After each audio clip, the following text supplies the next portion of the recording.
Em tempos antigos, na terra de Canaã, há um dos episódios mais comoventes do Antigo Testamento. O encontro entre Abraão e Melquisedeque, o misterioso rei e sacerdote de Salém, narrado em Gênesis 14. É uma história silenciosa, quase escondida entre as batalhas e jornadas de fé, mas que brilha como uma joia rara, um lembrete de que Deus envia provisão e bênção nos momentos em que mais precisamos de confirmação do caminho certo. Depois que Ló, sobrinho de Abraão, foi capturado por reis invasores, o patriarca reuniu seus homens e partiu em resgate. As noites eram frias e o medo os rondava como feras invisíveis. O som dos cavalos e o clangor das armas ecoavam pelo vale antes da batalha. Abraão, mesmo valente, sentia o peso da responsabilidade sobre os ombros. Em seu coração ele perguntava em silêncio: Senhor, será esta luta o caminho que me pões à frente? Serei capaz? A fé lhe doía mais que o cansaço. Mesmo assim partiu, e Deus foi com ele.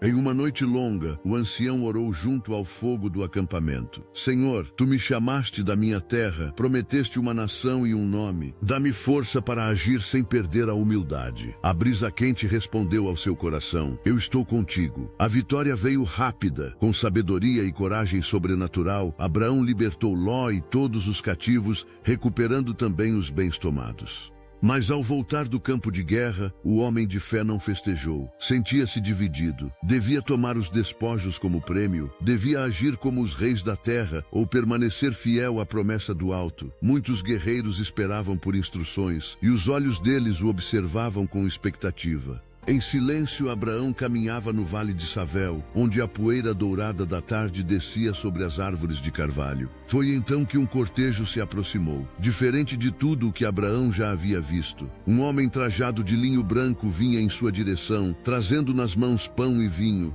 Sua presença não impunha medo, mas reverência. Atrás dele, poucos servos, também silenciosos. A voz serena ergueu-se sobre o campo. Abraão, bendito seja do Deus Altíssimo, Criador dos céus e da terra. O patriarca parou e respirou fundo. Aquele homem o chamara pelo nome, e a paz invadiu seu coração. Quem és tu, Senhor? Perguntou Abraão, inclinando-se. O visitante sorriu. Sou Melquisedeque, rei de Salém, sacerdote do Deus Altíssimo. E, diante de todos, ergueu as mãos ao céu e continuou: bendito seja o Deus Altíssimo, que entregou teus inimigos em tuas mãos. Houve um instante de silêncio. O vento passou entre as tendas e o som do campo cessou. Abraão sentiu as palavras como bálsamo e resposta à oração feita nas cinzas de tantas batalhas. Aquele pão e vinho não eram apenas alimento, eram um selo de consolo divino, sinal de aliança e descanso. O patriarca caiu de joelhos. Bendito seja o Senhor, respondeu, com olhos marejados.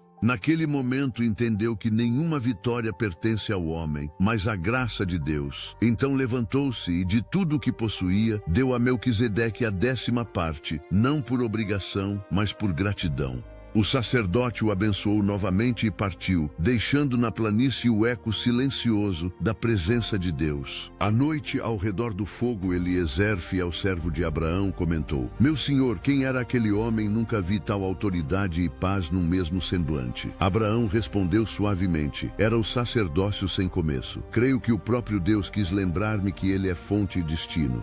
Eliezer assentiu pensativo: e os reis que te ofereceram riquezas, meu senhor, recusarás? Abraão olhou para o céu estrelado, recordando a voz que lhe prometera descendência incontável. Nada tomarei, para que ninguém diga que um homem enriqueceu aquele a quem Deus chamou. O servo sorriu em silêncio, admirando a firmeza de seu mestre. Os dias seguintes foram de calmaria. O acampamento retomou o ritmo de sempre, as tendas foram reparadas e os animais pastavam tranquilos. No entanto, Abraão parecia outro homem. A bênção recebida havia lhe restaurado a alma. Ele compreendia agora que o verdadeiro descanso não vem da ausência da luta, mas da certeza de estar sob a vontade de Deus. Vez ou outra, ao ver o pão ser repartido e o vinho derramado nas refeições, recordava aquele encontro. Um rei que apareceu sem aviso, vindo da cidade da paz. E ele pensava: talvez cada gesto simples carregue em si algo do santo, se o coração estiver aberto. Certa manhã, Sara veio até ele. Meu amado, disse, vi teu semblante mudar desde que voltaste. O que viste naquele homem de Salém te trouxe tamanha serenidade. Abraão tomou as mãos dela e respondeu: ele trouxe aquilo que eu buscava sem nome. Confirmação. Quando a fé parece solidão, Deus envia sinais. Às vezes na voz de um estranho, às vezes no pão que alimenta depois da guerra. Aprendi que a bênção maior é reconhecer o Altíssimo em meio às incertezas. Sara sorriu, e suas palavras semearam esperança no coração dela também.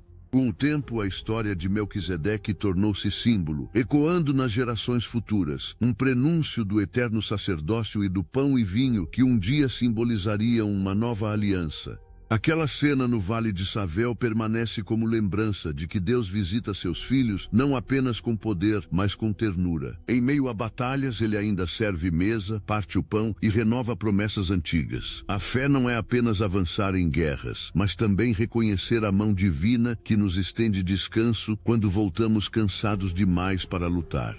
Hoje, essa narrativa nos convida a olhar ao redor e perceber os Melquisedeques que cruzam nosso caminho. Aquelas pessoas, encontros ou momentos em que Deus sussurra por meio da simplicidade que ainda está conosco.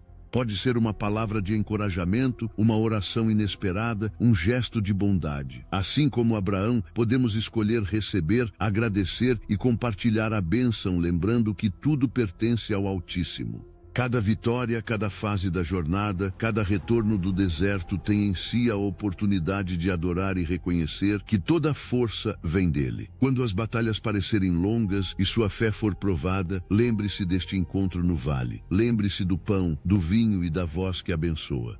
Deus não se esquece de quem confia nele. Ele ainda prepara mesas nos vales de fadiga e manda paz sobre os corações cansados. É ali, entre privações e esperas, que a bênção mais pura se revela. A presença que renova, o amor que acolhe, a aliança que não se rompe. Se você gostou, curta e compartilhe esta história para que mais pessoas se lembrem de que Deus ainda abençoa aqueles que caminham na fé.